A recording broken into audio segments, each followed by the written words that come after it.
Hi everyone, and thank you for joining us at the Microsoft Fabric UK user group. I'm your host Leon Gordon, and as always, we are back with another fantastic session for all of you fabricators out there. As usual, please do let us know where in the world you're joining us from, and we will have our co-host Pragati Jain back with us shortly as part of today's session as well. Now, with that being said, as I mentioned, we do have a fantastic session in store for you today. We're going to take a look at can Fabric Materialized Lake Views deliver low-effort data engineering with no other than our fellow UK-based Microsoft MVP, Andy Cutler. Andy, let's bring you in. Great to see you again, my friend. Hello, thank you, Leon. Thank you for inviting me back. It's always great to be on here. No problem at all. As we get quite close to the Christmas spirit, have you got much planned over the festive season? Is it too early to ask? How are we approaching this? Do you know what? It always sneaks up on me. All of a sudden, it is the end of November. The high watermark for me is my birthday, right? My birthday's last week. So I never really think about Christmas until after my birthday, right? And now I can think about Christmas. So there's ideas about presents for the kids circulating around. I will eat my first mince pie on December the 1st. I do wait until then. So at the moment, there's lots of planning. I am going to take the time off between Christmas and New Year. It's a great time to recharge, I think. Also, it's a great time to do a little bit of mental planning for the following year as well. What are you going to be doing in 2026? So it's I like it. I like this time of year because, you know, I can look back at the things that have happened during the year, the highs, the lows, plan for the following year, but also take a bit of stock as well. What about yourself? Absolutely agree. And like I said, for myself, I don't really think about it until Christmas week, to be brutally honest with you. As far as I'm concerned, there's just too much going on. It's too busy at the moment. But like yourself, I will be trying to take some downtime. And I think that what you've mentioned in regards to reflection is absolutely a must-have for both ourselves and for everybody else out there as well. Amazing. So with that being said, Andy, let's go ahead and dive straight in. I'll go ahead and share your screen for you, and I'm really looking forward to your session today. Thank you very much. Thank you. Okay, so I think Leon's just shared my screen. I've got the screen over to my right-hand side so I can just see what's going on. Obviously, if there's any problems, Leon or Pragati will jump into the chat. But yes, so I've spoken at the Fabric UK user group before, invited by Leon and Pragati. Always a pleasure. Always a pleasure to come and deliver a session. And yes, we have a Fabric-focused session around a feature that I've been engaged with and using for quite a while now because it mirrors functionality from other platforms and from other products that I also use and also like, which we'll get into now. So this is Microsoft's version of this feature. So this is, can Microsoft Fabric Materialized Lake Views deliver low effort data engineering? Now we're going to come on to the topic of data engineering as we go through the session. You might call me out on something as I explain it. So a little bit about me. So my name is Andy Cutler. That QR code and the link tree is the link tree link. That'll take you to links for my YouTube channel, my blog, and my LinkedIn account as well. Feel free to connect. But I work for myself. So Data High is a boutique Microsoft consultancy based around the Azure cloud data platform and Microsoft Fabric. Now, in terms of community, I blog at serverlesssql.com, and I also have my YouTube channel, which is Andy Cutler Data as well. So it's all things data platform in the cloud, focusing mostly in Azure and predominantly more with Fabric recently. Now, for the agenda, we're going to be looking at what? Data or analytics engineering. right? The title of the session has data engineering in, but I want to kind of flow into analytics engineering from there. Got some options. So this particular feature that Microsoft have created is not unique. It is not a feature that has not existed before in other services, in other products. This is just Microsoft getting around to implementing this feature in their products, right? Microsoft's huge organization, right? It's got to pick and choose what it puts in their products. Very pleased that this is a feature that is in Fabric now. Then we dive into Materialized Lake Views, so the feature itself, and then we'll briefly touch on Gen MLV framework. So that'll be in the demo. Now, this is a framework that I've created to work with MLVs because, as I've said in the title, can Materialized Lake Views deliver low effort data engineering? Well, I'm even more lazy. I've created a framework that makes working with Materialized Lake Views even easier. Like I said, I'm quite a lazy person. I like to get as much as I can out of as little as possible. So with that, let's go into analytics engineering. With analytics engineering, it's not really focused on getting raw data. It's not focused on going out there and getting data from all the different APIs and all the different data sources. Analytics engineers, they're taking prepared data. It's cleansed data, which is ready for downstream modeling. Now, this could be any type of modeling. I'm not favoriting any type of modeling. Personally, that would be dimensional modeling, right? Perhaps an OBT, a one big table for some aggregate downstream. But they're picking up cleansed data and they're transforming that and delivering it for purpose-built business reporting. So raw data and reporting. So two ends of the data flow or the data flow life cycle. So in that middle bit, we've got the cleansed data, the model data, and the semantic model. Now, of course, I'm making this specific to Fabric and Power BI. With that semantic model, that is the business-focused model in which we're building reports from. That could be in Power BI. An analytics engineer could be using some of the semantic modeling techniques in other platforms as well. Tableau. Within some of the other cloud products, there are semantic model features in there. So I'm kind of encompassing it with that. Data engineers are dealing with your raw data on the left-hand side. They are the people that are bringing in and cleansing that data from all of those horrid data sources. Data engineers sweating over APIs and flat files, bringing everything in, deduping, putting business rules and master data, and landing it into trusted data when it gets to cleansed data. So the analytics engineer can work with data that they trust. So what are the attributes of analytics engineering? Yes, you're going to be using languages. Common languages are SQL and Python. Right? So when you are querying and loading this data from these data sources, from this cleansed data source, from these areas in which data is being stored, you're going to be writing in a language to go and get that data and process it. Now, I'm not saying it's just SQL or Python. These are just the common ones I see. You always see those articles on LinkedIn. Oh, SQL's dead. No, it isn't. SQL will outlast us all. There's some responsibilities as well in terms of building and maintaining. So they're not just taking some data, munging it all together and just creating a report. Oh, no. They are building and maintaining data loading pipelines to take that cleansed data into a format that's ready for reporting and analytics. And they will work with the business.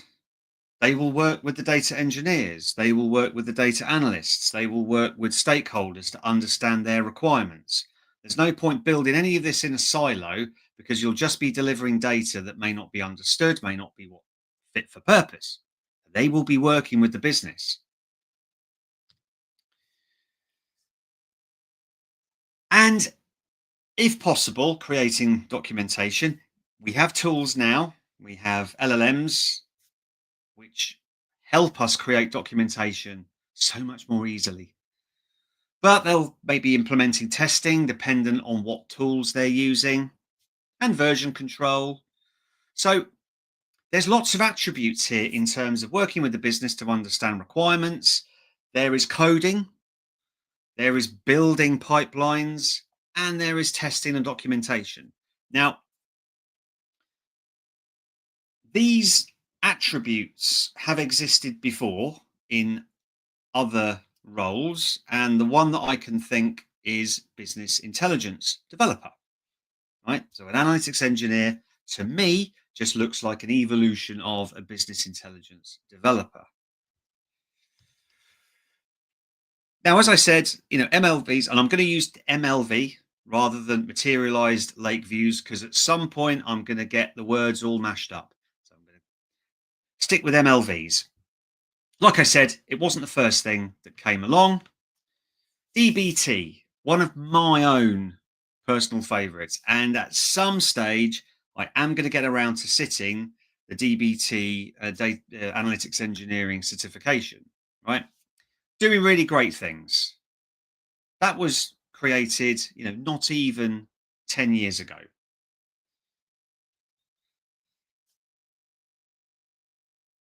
This has been renamed again since the rename. I knew this in Databricks as a feature called Delta Live Tables.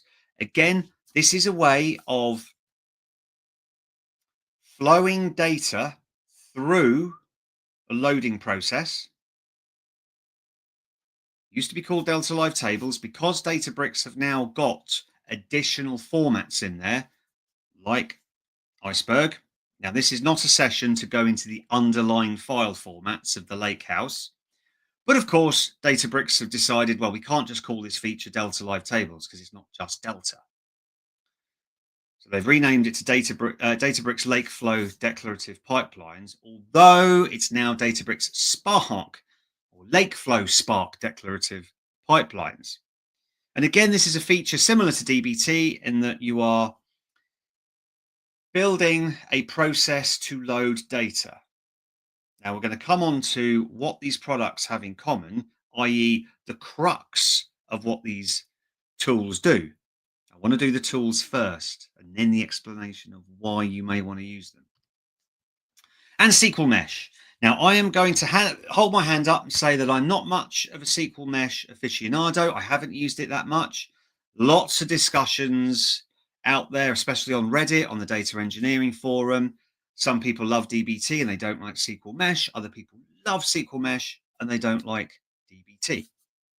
That's not for me to decide. I have no skin in the game in saying that DBT is better than SQL Mesh or vice versa. I just haven't used SQL Mesh. But I know it's popular and people like it for doing similar data flows.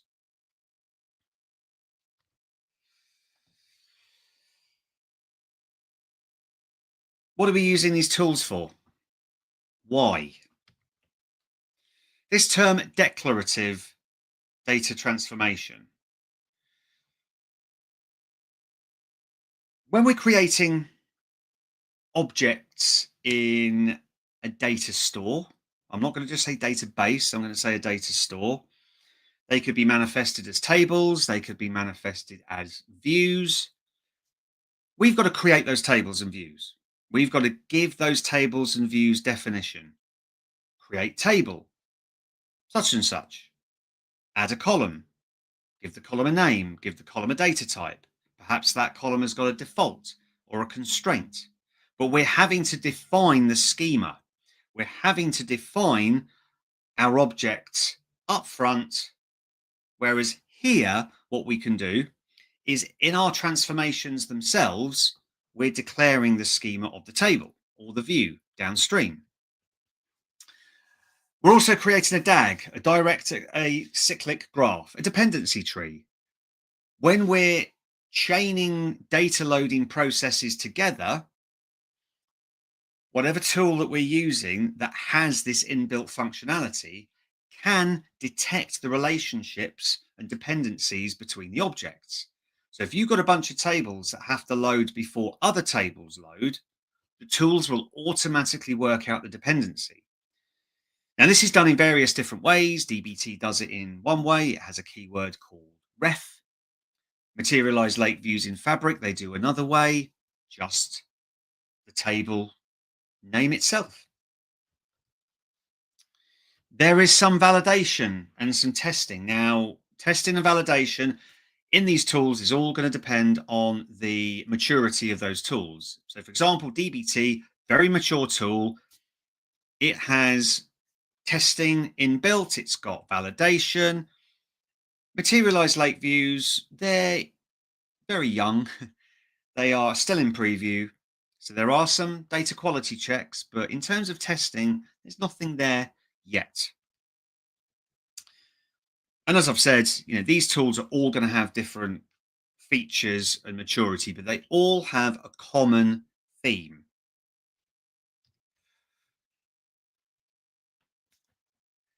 And this screenshot essentially shows you what these declarative tools that have these dependency graphs built into them. When you're defining the creation of a materialized lake view, which essentially manifests itself as a table in a lake house within Fabric, but the definition, i.e. the SQL statement that you're writing to define that, will reference objects. Perhaps downstream MLVs are referencing other MLVs. And what Fabric can do is just build up that dependency and see that, that object depends on that object and that object depends on that object. It builds out this structure. And because of that, we can get lineage. We can get visual lineage of what is feeding into what.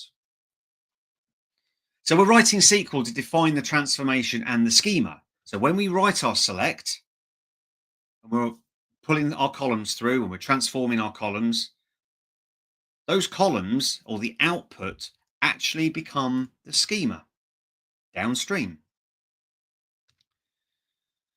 As I said, this object that gets materialized, and I guess the clue is in the name, materialized, is that it's storing the data. It's not a pointer, it's not a shortcut, it's not a view. It is physically moving data and loading it locally to that MLV. And that's the whole point, is that if there are complex transformations, you may not want to put that in a view. You may not want to make that transient. You may want to make that physical.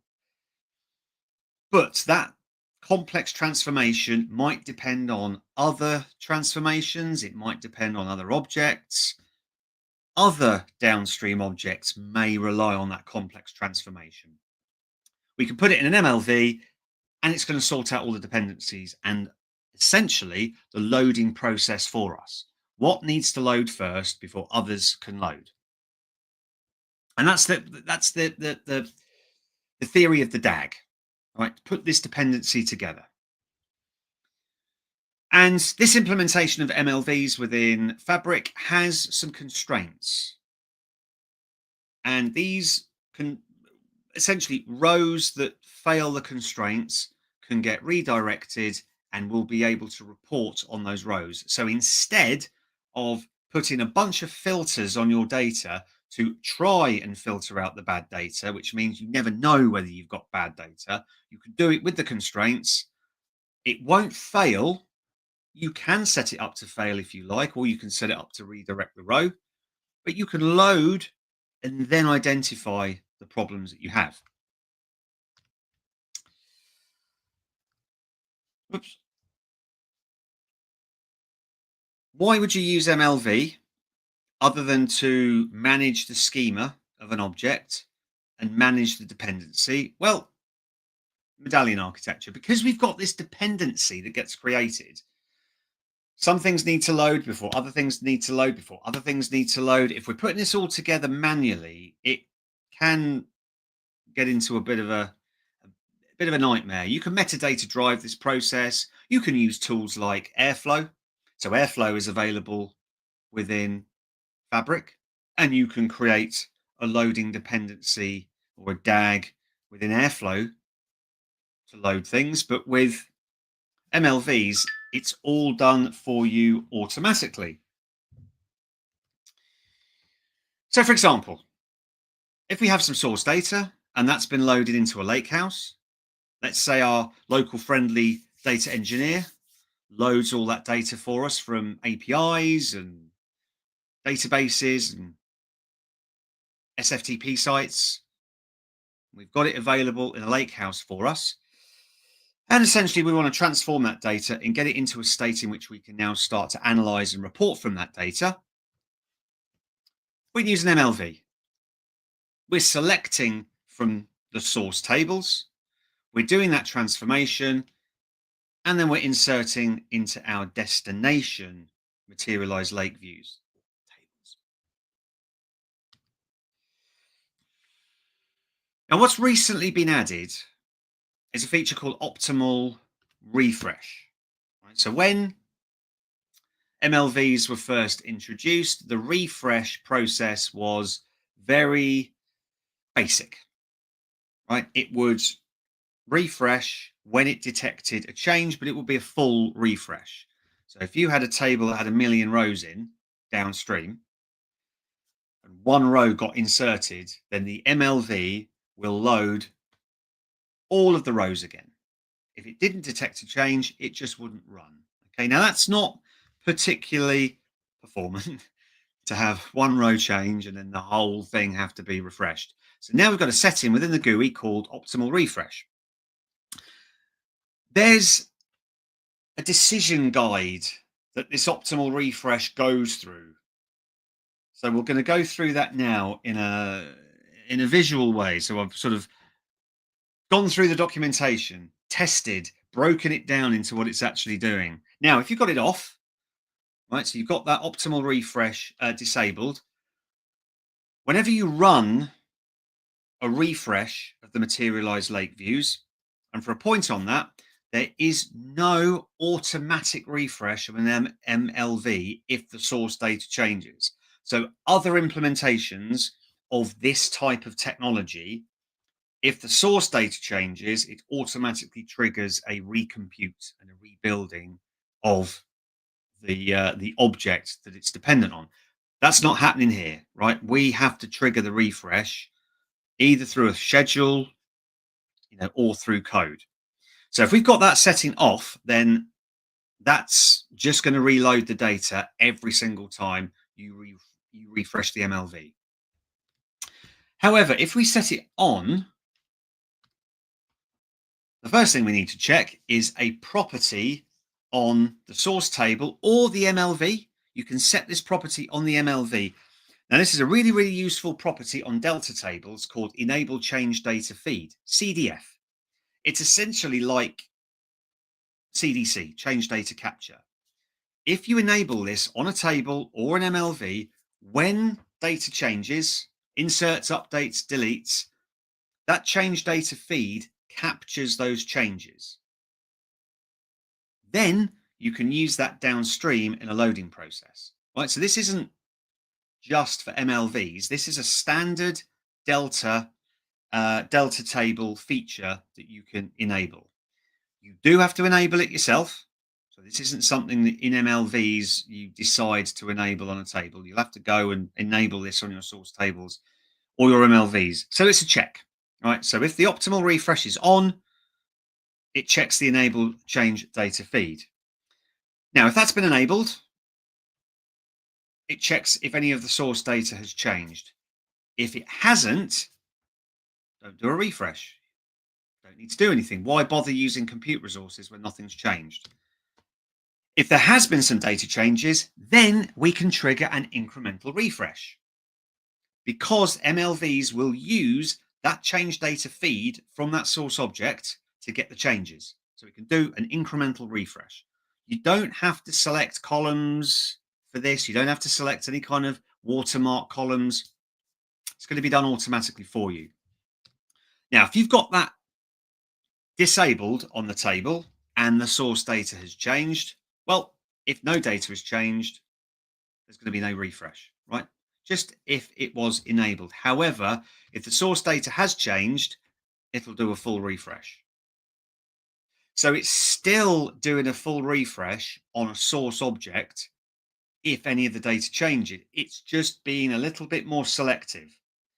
So if certain tables have certain data changes, this is what's going to happen. So a Gen MLV, which is a basic framework that I've created to work with Materialized Lake Views, basically in a way that I quite like working with these declarative processes, I've essentially tried to mimic what DBT is doing. It's available on GitHub, so it's at github.com data high gen MLV. I've just pushed a change today, actually. Now, anyone familiar with DBT? Each of your transformations is stored as a file, as a SQL file, right? So essentially, in your DBT project, you'll create a file with a .SQL extension, and you'll write your transformation. You'll write your select statement, right? Getting it from wherever you're getting it from and doing your transformation. So I've mimicked that here. So we'll see that in the demo, where each of my transformations, essentially each of my MLVs, is just a SQL file that I store in a Lakehouse files section. And then there's a notebook with some PySpark code in it that will pick up these SQL files and create the MLVs. Because what we have to do is we have to run create materialized lake view statements on the Lakehouse and define our transformations. Now, you may have a notebook in which you've got several of these MLV definitions defined. I kind of wanted to work more modular with individual transformations in individual files, which is what I've mimicked here. If you delete one of these SQL files and you rerun the synchronization process, it's just going to delete the downstream MLV. And it's got some metadata, right? So if you change the definition of an MLV in one of these SQL files, if you rerun the synchronization process, it's automatically going to drop and recreate the MLV, which is currently the only way to change the definition of an MLV. Now we're going to jump into a demo, but before we do that, I'm just going to ask my lovely hosts, Leon and Pragati, if there is any questions. Not currently, Andy. All clear to proceed. Brilliant. Thank you very much. All right. So let me bring up. What I'll do is I'm going to get this session started as quickly as possible. And we'll zoom in a little bit. Right. I'm just going to zoom in.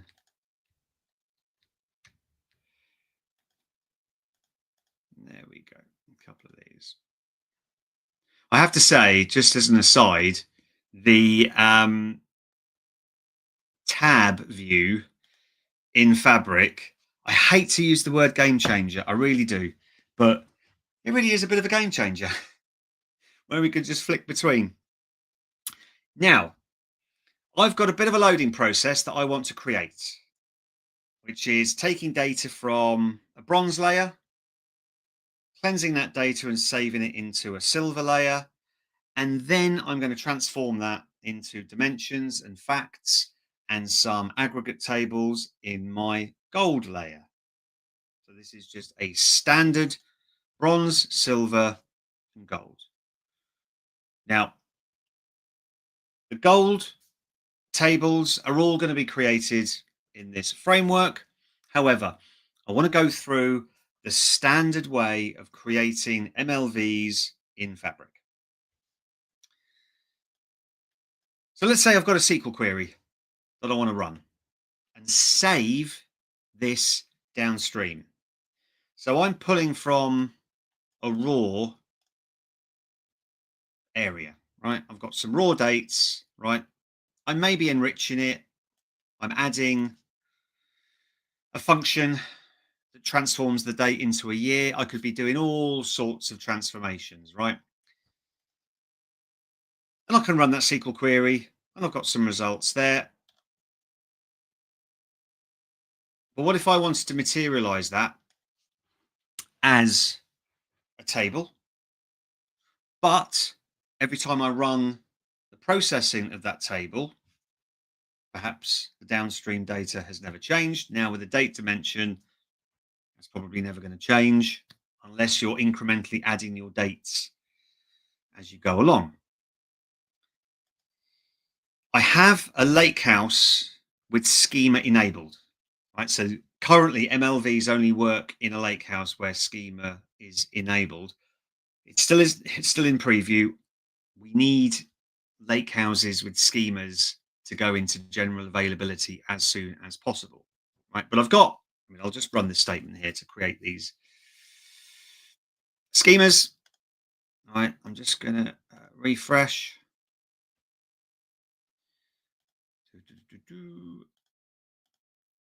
So we can see that, well, we've got nothing in silver. We've got nothing in gold. But in my bronze, I've got some raw data. Now, this is just the generic test data that I use. It's a web store. They sell products. They have customers that visit their website. They might browse a product. They might put a product in a basket, and they might purchase a product. Right? So it's just a standard funnel, really. So I've got the when, I've got the what, and I've got the how. Right? So I've got what events have been generated in terms of putting something in a basket. I've got what product they're putting in their basket and purchasing, and I've got when it happens as well. So with an MLV, create materialized lake view if not exists. Now I'm going to create that in the silver schema, and I'm going to cleanse the dates. Now, the purpose of this session is not to go into writing transformation in SQL, right? This is just to show you that SQL is being run.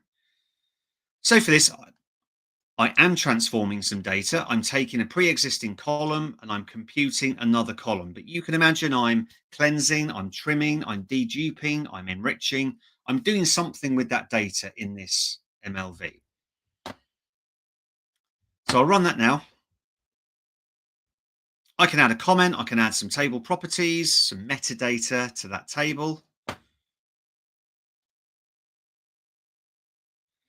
And it's going to run. And the MLV will use, well, you can see at the top, we've got this environment, right? So we can specify a different environment. Otherwise, it's just going to take the default workspace Spark compute that you have enabled by default. So when we've run this MLV, what I'll do is we'll refresh. And we've got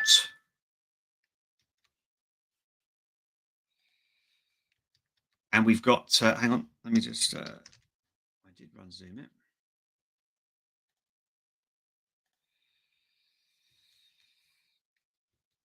And we've got cleanse dates there. Now, you'll notice the little lightning bolt. So that denotes that this is an MLV. Right? So, I like these little icons. They're quite hard to see, but they tell us what these objects are in our lake house. Now, that's computed this table. It's saved it. So it's actually physically storing the data. It's not just a reference to the data it's loading. It is physically manifested itself. So if we have a look at the map views, we have a look at the silver schema. We've got cleanse dates, right? If we view the files, there we go. There's a delta log. There's a Parquet file.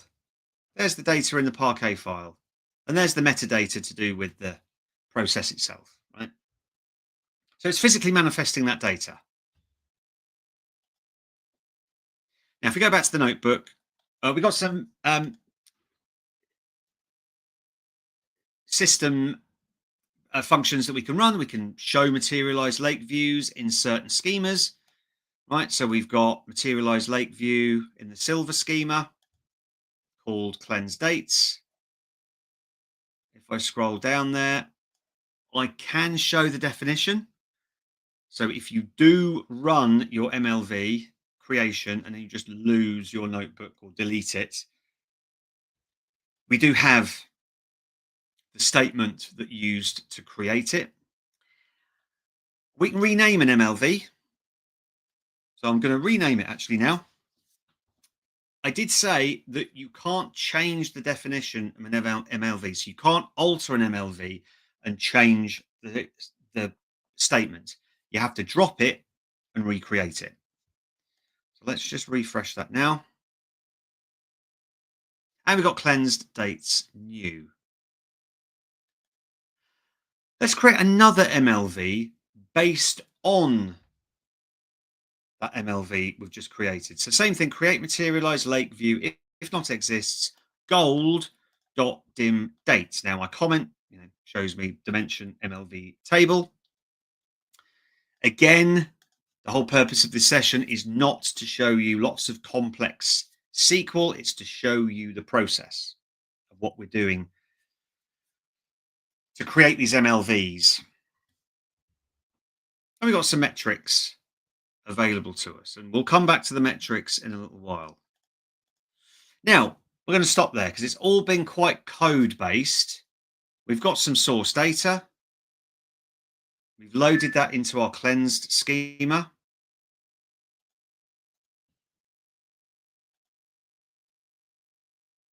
And we can see that we've got dim dates available down here. And that's going to be based on our cleanse dates. We can't really see that. We know it through the code, but how do we visualize this? So if we go back to the lake house, we've got this area up here, which is manage materialized lake views. If we have multiple lake houses, we can create materialized lake views in those lake houses. But when you create an MLV in the lake house, it's tied to that lake house. Now, at the moment, so just as a bit of an aside, you can create an MLV in a lake house and reference an MLV or an object in the same lake house. You can also do that in a lake house in the same workspace. So if you've got multiple lake houses in the same workspace, you can chain this loading process together in MLVs and the lineage will work. What won't work is if you create an MLV cross workspace. You can actually do it, but the lineage will break. So the cross workspace lineage isn't there yet. But cross lake house within a workspace absolutely works fine. So sorry to jump in there, but I think we have a couple of questions that might be relevant to this stage. That's okay. So the first one, which I think is quite relevant, is this one coming in, which asks, when you drop and recreate the MLV, what happened on the file views for Delta log Parquet files? Sorry, Leon, so when you drop and recreate MLV, what happens on the file views for Delta log, the Parquet files? So they will be dropped. Yeah, so we can actually see that right now. So actually, if you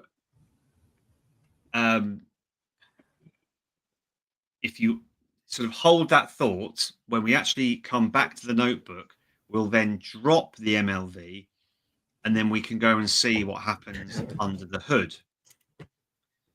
I can also see another question there around MLV doesn't support non-deterministic functions e.g. current date? What is a solution or a workaround? That is a fantastic question. And you know what? I am waiting for an answer.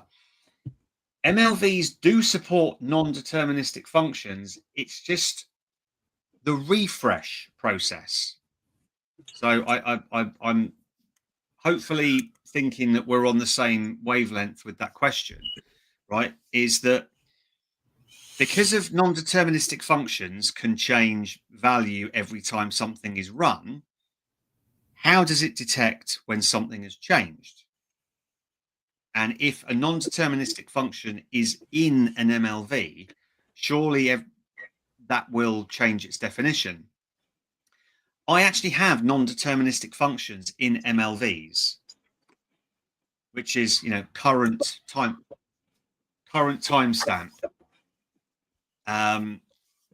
which essentially at the moment in my testing, it's actually working okay. So the question has gone back to my question has gone back to Microsoft about the deterministic nature of the MLVs. So it is a really good question. But to be honest with you, in my testing, it's a little up in the air because I've been able to use non-deterministic functions and the refresh has worked successfully. I'm just okay. Would you mind if I just take a very quick break for 2 minutes, and I will be back online as soon as I can. One of my kids is worried about something. Yeah, absolutely, Andy. No Yes, problem at all. please.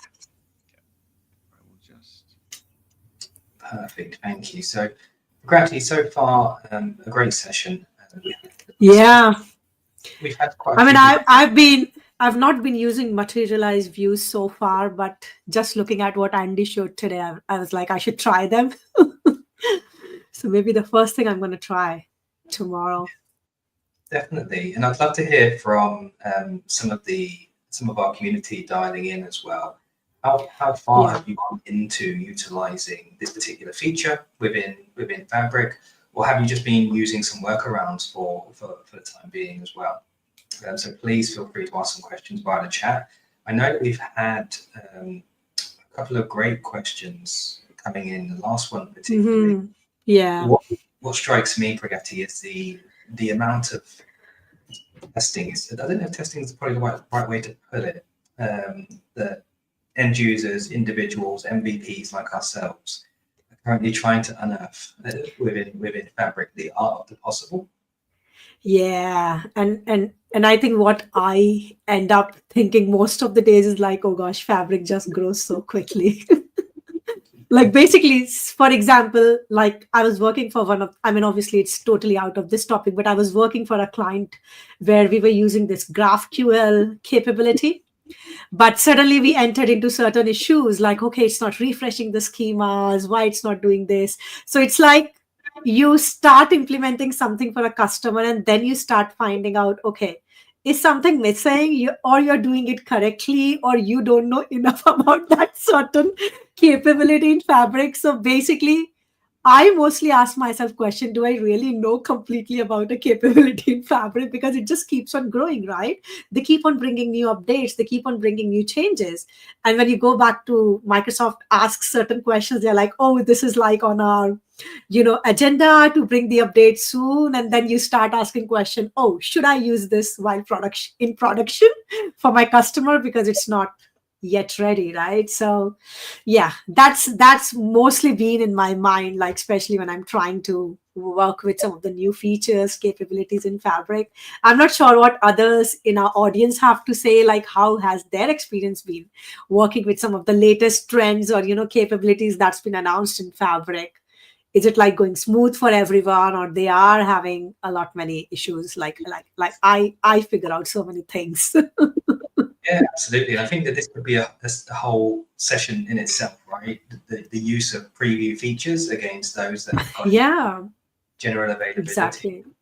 I guess that lots of organizations, especially the type that you work with in your consulting role as well, Pragati, want to be at the bleeding edge of technology. They hear all of these great features.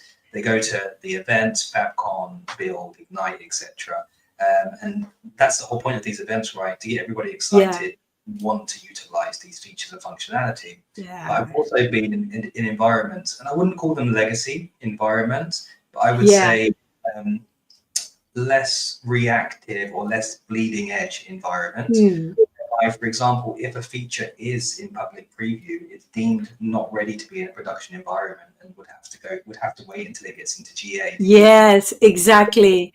I mean, putting anything in the production is like, it has to be ready, right? Because you just can't, commit things to client. Andy's back. We have him back. Hello. Sorry about that. Yes, LinkedIn, are there any potentially any performance issues with chaining MLVs in a medallion architecture?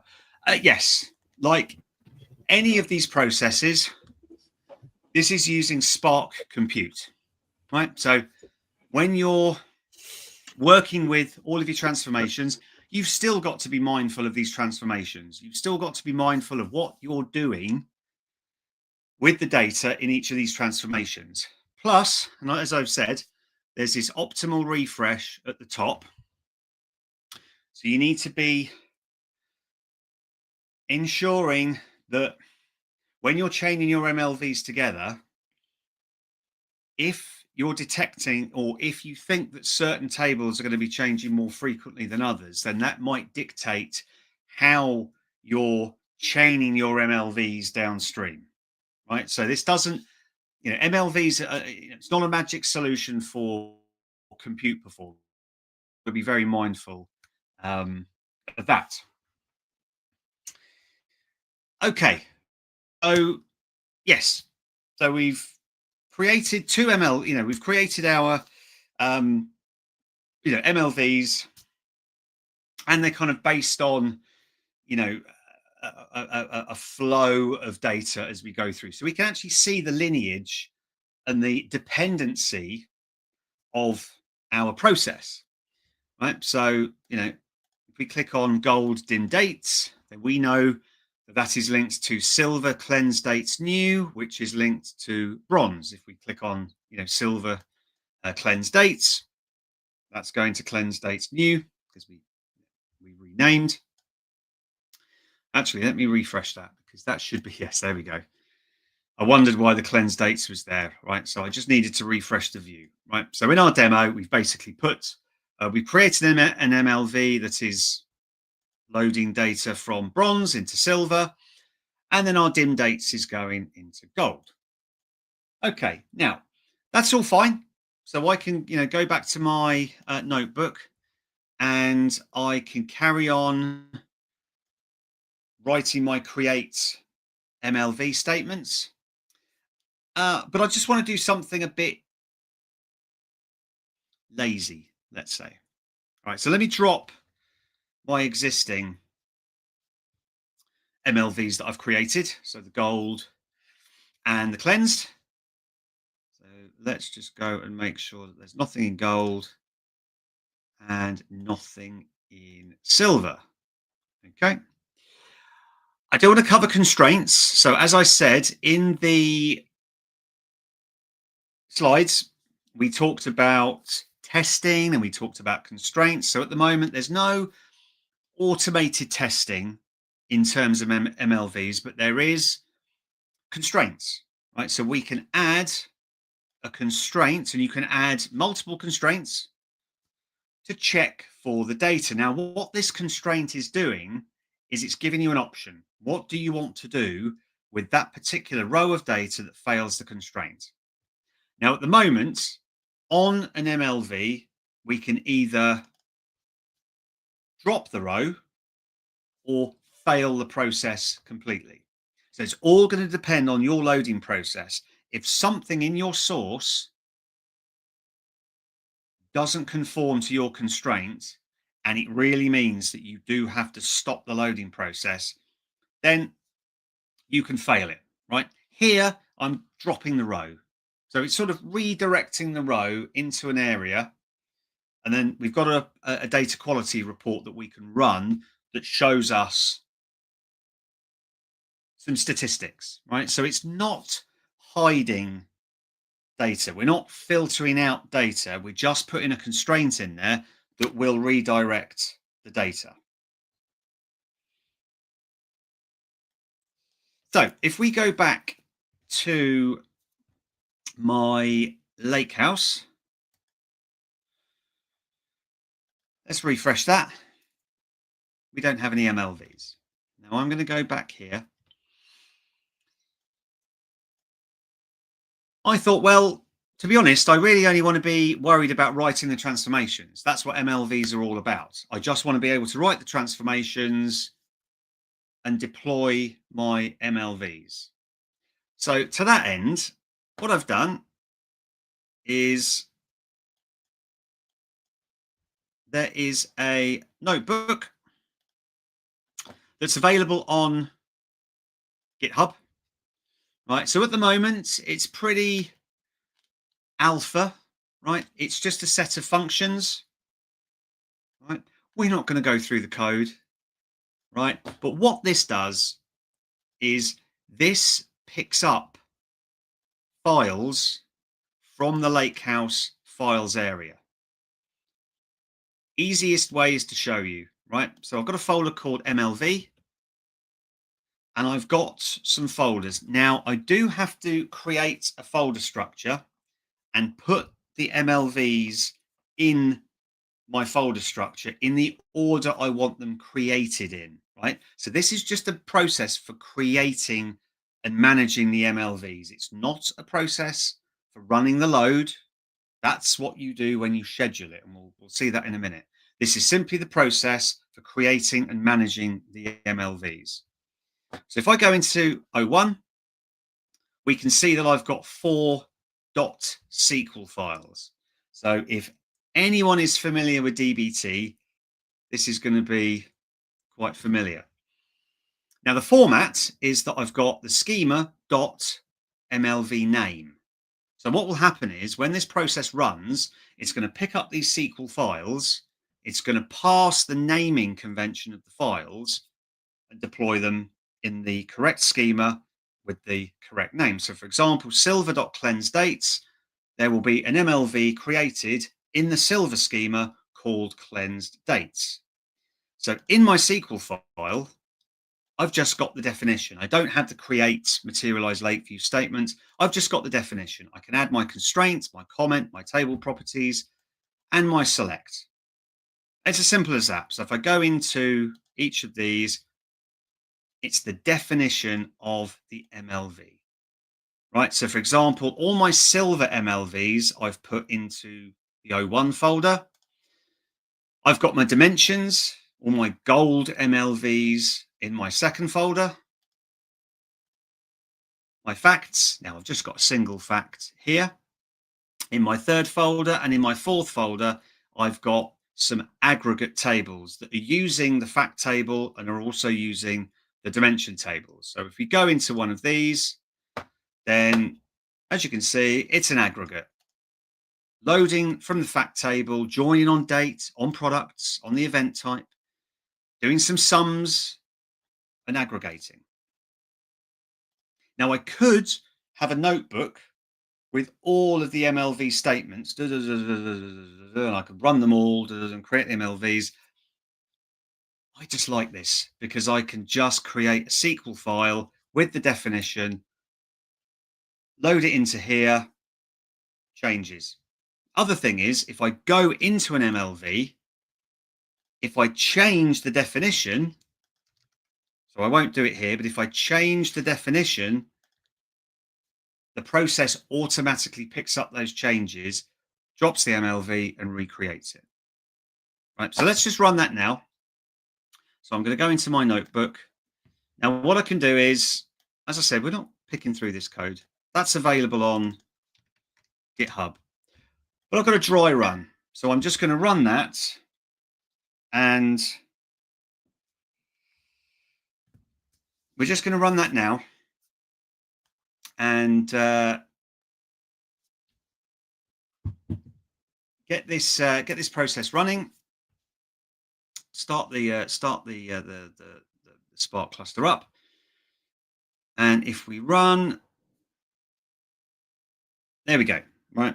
So it's going to create those 4 MLVs. It's going to create those 3 dimension tables, the fact table, and the 2 aggregate tables. So let's just go ahead and run that. Right? I'm just going to run it. So it's just a single notebook, several functions, reading the metadata, reading those SQL files, passing the contents, and then running the create or the drop and recreate statements for those MLVs. So let's see it go through here. So it'll be doing the silver. So let's have a look as it's going along. So we've got the dates. We've got the event type. There we go. Products. So it's just looping through, running that create materialized lake view statement for everyone. There we go. And this is just the definition, right? So this is just creating the MLVs. This is, don't need to do this every time you want to load the MLVs. This is just simply creating the MLVs. All right, so we've got all the silver ones. So let's have a look at gold and refresh. So we've got dim dates, we've got dim event type, we should have products come through, and then we should have a fact table. There we go, we've got our fact table. And then lastly, we've got our 2 aggregate tables that are loading from the fact table and the dimension tables. So let's just refresh this. There we go, there's our aggregate table. And we'll wait for the last one to come through. There we go. Okay. Now, if none of my definitions and my MLVs change, absolutely no problem. Don't have to run this at all. So this notebook would be part of a deployment process in terms of synchronizing the definitions of MLVs. What does this actually mean when we visualize? Right, so we did a very really basic 2-stage MLV process, but this dependency we can now visualize.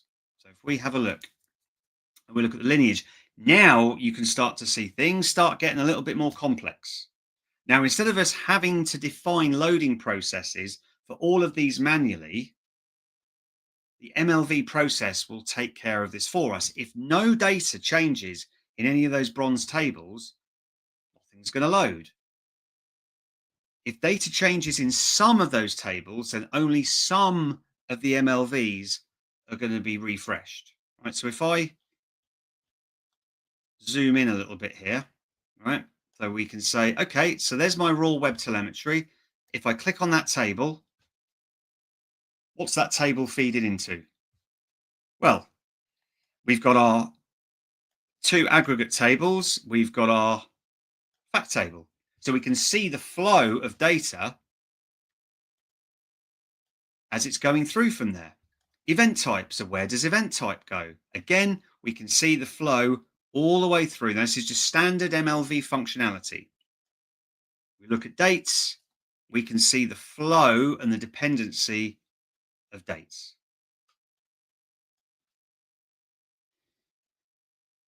If I just refresh that, what I'll do is, so we can see there's some refreshes happening here. So the last thing I'll show is some of the metrics that are available. If we go back to our tables, in the DBO schema, you will see a sys DQ metrics table. This is the data quality metrics, not just data quality. I think they should rename that. But if we query that table, so what I'll do is I'll go to the SQL endpoint. I've already got my query there. So what we'll do is we'll run that. So I'm loading from that sys DQ metrics table. What that will show us, well, that'll show us, the lake house that we're getting the MLV from, the MLV itself. Then we'll be able to see, well, what's the MLV doing when it's running and when it's refreshing. right? So now we've got, can't rename the, can't widen the columns on here, but now we've got some statistics in terms of how many rows were loaded when we're running the refresh. So this is where we can see a full refresh, or we can see if there's not been a refresh. Now, if I scroll down, then we've got all the different stats in terms of the rows being run, the total violations, i.e. rows that have been routed. So for example, there we go. So we've got 50 rows that have violated the constraint. And we can go and have a look at the data quality report. So let's have a look at the data quality report. So I'll just go back to the workspace itself, open up the report, and this is the last thing we'll do. Now this report is inbuilt. However, there is a semantic model. So you can go in there and build your own report if you like, based on your requirements, the filtering requirements. But now we can see the rows written versus the dropped. So we can go in, and now we've got some statistics based on the rows that have been routed rather than loaded in. So this is a great report. Plus, as I said, the data set is available as well to look at. So I think with that is the end of the demo. I'm going to switch back to the slides. Whoops. And I will say thank you very much for your time. Like I said, that QR code will take you to my link tree. So from there, it's a jumping off point for LinkedIn, for my YouTube, for my blog. Everything's there for you. Absolutely amazing, Andy. Thank you very much for that walkthrough on MLVs and the capabilities that exist from them. And we do have one remaining question to go through at the moment. So let me just go ahead. And Pragati, would you like to go ahead and read this one for us? Yeah. So this question comes from Tuan Fung. Sorry if I'm just mispronouncing this name. But the question here is, what is recommended for dependency levels? Example, 4 to 5 layers. Does this affect cost, latency, detectability of upstream changes, and ease of debugging? Yes. If you've got 2 layers, easy to debug. If you've got 10 layers, a little bit more difficult to debug. So this is all going to depend on the layers of transformation that you're going through. But the other thing is, I've shown you an example in which I'm taking the raw data, I'm cleansing it, I'm actually turning it into dimensions and some aggregate tables as well. So I'm doing a kind of extreme example of the number of layers that you've got, right? In reality, those MLVs, you might be just loading from the cleanse tables. You might even be loading just from the dimension tables itself. But again, the thing about Fabric is that it's giving you the canvas and it's giving you the paintbrushes and the paint. And it's up to you to paint that picture. If you want to write it all in SQL, you can use a warehouse, or you can use Spark SQL in a lakehouse. If you feel that, well, actually, I do want to use some of these quality of life features to take the heavy lifting out of what I need to do in terms of dependency tracking, in terms of refreshing, then you can use a feature like MLVs. But yes, you have to be considerate. Do you want to put in a 5 to 6 layer loading process that's really, really, really complex with MLVs? If you are able to do your testing and work out the likelihood of certain data changes, then it's feasible. Would you want to? Probably not, right? So for these MLVs, I mean, at the moment, it's really 2, maybe 3 layers deep. Certainly creating some aggregates, certainly creating data that's used for getting it into a state in which you would use it for semantic modeling. End to end, probably not. But this goes back to these other tools. So DBT, lake flow declarative pipelines, they're not end to end in terms of raw data ingestion all the way through to a reporting layer, right? It's for a specific point in the data lifecycle. Fantastic. Thank you you, very much. Andy.